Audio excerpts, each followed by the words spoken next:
BJP నేత బండి సంజయ్ మాట్లాడుతున్నారు. ఇప్పుడు ఆ లైవ్ చూద్దాం.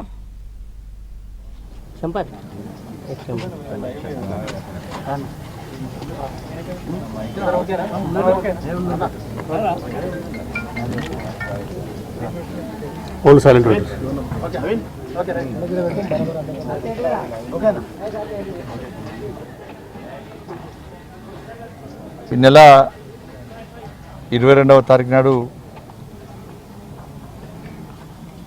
దేశంలోని ప్రపంచంలోని హిందూ సమాజం యొక్క చిరకాల వాంఛ శ్రీరామచంద్రుడు జన్మించినటువంటి స్థలమైనటువంటి అయోధ్యలో రామాలయ ప్రాణప్రతిష్ఠ కార్యక్రమాన్ని వీక్షించడానికి, విజయవంతం చేయడానికి, దీన్ని చూసి తరించడానికి ప్రపంచవ్యాప్తంగా ఉన్నటువంటి హిందూ సమాజం ఎదురు చూస్తూ ఉన్నది.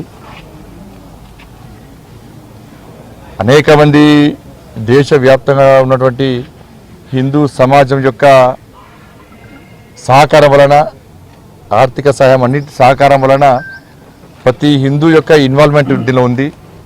ప్రతి హిందూ యొక్క సహకారం వలన ఇలా దివ్యమైన భవ్యమైన రామ మందిర నిర్మాణం ఈ నెల 22వ తారీఖు నాడు జరగబోతూ ఉన్నది. ఈ సందర్భంగా దేశంలో ఉన్నటువంటి హిందూ సమాజం అంతా జాగృతమైంది. అనేక రకాల కార్యక్రమాలు గత నెల రోజుల నుంచి దేశవ్యాప్తంగా ఆ ట్రస్ట్ ఆధ్వర్యంలో నిర్వహిస్తూ ఉన్నారు. అనేక రకాల కార్యక్రమాలు, ధార్మిక కార్యక్రమాలు కానీ, సేవా కార్యక్రమాలు కానీ, స్వచ్ఛ భారత్ కానీ, అనేక రకాల ధార్మిక కార్యక్రమాలు దేశవ్యాప్తంగా జరుగుతూ ఉన్నాయి. దానిలో భాగంగా మా ప్రియతమ నేత దేశ ప్రధాని నరేంద్ర మోడీ గారు, మా జాతీయ అధ్యక్షులు జేపీ నడ్డా గారు ఇచ్చినటువంటి పిలుపు మేరకు దేశంలో ఉన్నటువంటి దేవాలయాలను శుభ్రం చేయాలి, సేవా కార్యక్రమాలు చేయాలని చెప్పి వారు ఇచ్చిన పిలుపు మేరకు నేను ఈరోజు కరీంనగర్లోని పద్మనగర్లో జరిగినటువంటి రామాలయము, శివాలయం, దేవాలయంలో శివాలయాన్ని ఈరోజు పూర్తిగా శుభ్రం చేసేటువంటి అవకాశం ఇలా నాకు రావడం నిజంగా పూర్వజన్మ సుకృతంగా భావిస్తున్నాను. ఒక మంచి కార్యక్రమము. ఇట్లా దేశవ్యాప్తంగా కూడా భారతీయ జనతా పార్టీ కార్యకర్తలు, హిందువులంతా కూడా జాగృతమై ఇలా దేవాలయాలని శుభ్రం చేయడము, పూజలు చేయడము, ఇటువంటి కార్యక్రమం జరుగుతుంది. దాంట్లో భాగంగా కూడా అక్షింతల కార్యక్రమం పూర్తి ప్రజాస్పందన చూస్తుంటే ఆశ్చర్యం అనిపిస్తున్నది. ప్రతి ఒక్కరు కూడా వాళ్ళ అక్షింతల కార్యక్రమాన్ని పూర్తిస్థాయిలో విజయవంతం చేస్తూ ఉన్నారు. అక్షింతలు రాని వారు కూడా ఫోన్ చేసి మాకు అక్షింతలు రాదని చెప్పి విజ్ఞప్తి, సూచన, వాళ్ళ కోరిక మేరకు కూడా అక్షింతల కార్యక్రమం పూర్తి స్థాయిలో విజయవంతమవుతూ ఉన్నది. ఇది రాజకీయాలకు అతీతంగా జరుగుతున్న కార్యక్రమం. అక్షింతల కార్యక్రమం భారతీయ జనతా పార్టీ కార్యక్రమము, లేదా ఇంకో పార్టీ కార్యక్రమం కాదు. ఇందులో కాంగ్రెస్ పార్టీ కానీ, బీఆర్ఎస్ పార్టీ కానీ, దేవుని నమ్మని కమ్యూనిస్టు పార్టీ వాళ్ళు కూడా వాళ్ళ కుటుంబ సభ్యుల కోరిక మేరకు కూడా ఈ అక్షింతల కార్యక్రమంలో పాల్గొంటున్నారు. పూర్తి స్థాయిలో విజయవంతమైంది.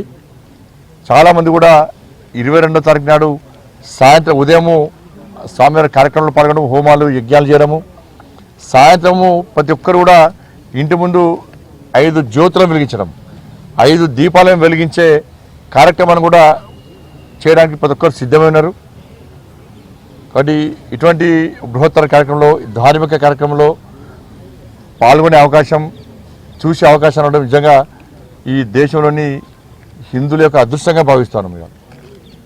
కాబట్టి అందరం కూడా ఈ దివ్యమైన భవ్యమైన రామ మందిర నిర్మాణంలో భాగస్వామి అవుతున్నందుకు, ఈ కార్యక్రమంలో పాల్గొంటున్నందుకు అందరూ కూడా హృదయపూర్వక ధన్యవాదాలు, అభినందనలు. ఇక విమర్శలు దాన్ని రాయకైతే తెలుసుకోలేదన్న అనేటి వాళ్ళకు ఉండాలి. అక్షింతలలో బాస్మతి బియ్యము, రేషన్ బియ్యం, జై శ్రీరామ్ బియ్యం ఉంటాయా చెప్పాలి. అక్షింతలే. దాని పవిత్రత తెలియకుండా మాట్లాడితే దానికి ఏం సమాధానం చెప్పలేము. దానికి మంచి పద్ధతి కాదు. పోయి వాళ్ళ కుటుంబ సభ్యులు అడితే అక్షింతల కార్యక్రమం ఏందో విమర్శించే వాళ్ళు ఎవరైనా కూడా అక్షింతల కార్యక్రమం పవిత్రత ఏంది, దాని ప్రాముఖ్యత ఏంది, దాని ప్రాధాన్యత ఏందో పోయి మీ కుటుంబ సభ్యులను అడిగితే, మీ పక్కింటి వాళ్ళని అడిగితే, మీ ప్రాంతంలో అర్చకులను అడిగితే